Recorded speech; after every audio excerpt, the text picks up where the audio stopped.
Yan mga sir, ito may bisita ulit ako ngayon na Isuzu Crosswind galing pang Antipolo Rizal. Yan. Ang issue nito mga sir, yung panel gauge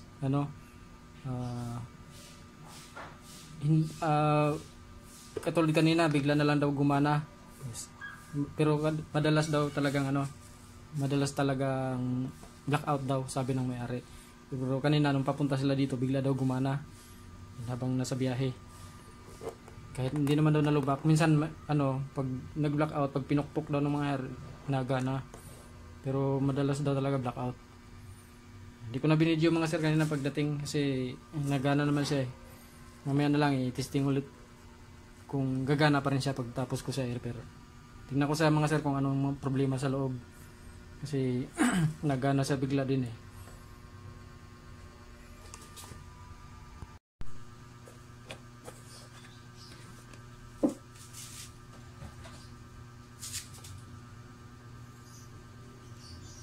Mukhang nabuksan na pala ito mga sir, ayan nawala na yung silyo niya dito.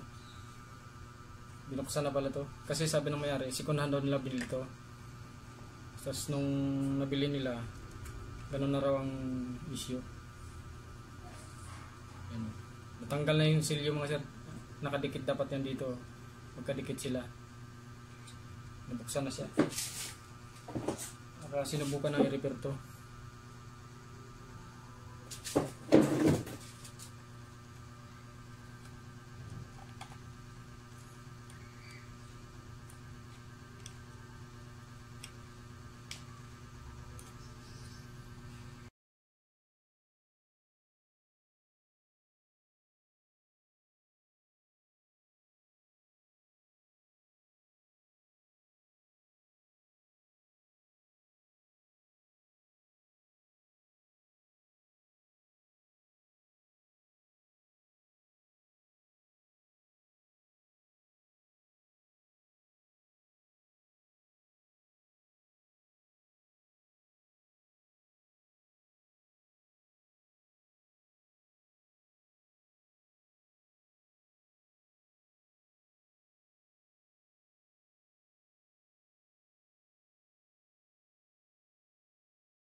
Yan, okay na mga sir, yung panel gauge ng Isuzu Crosswind.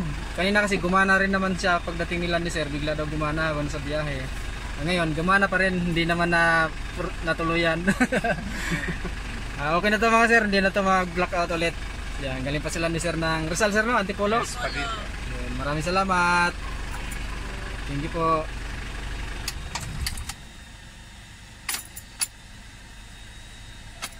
Yun. Uy, ayaw mag-start Ganito talaga sir?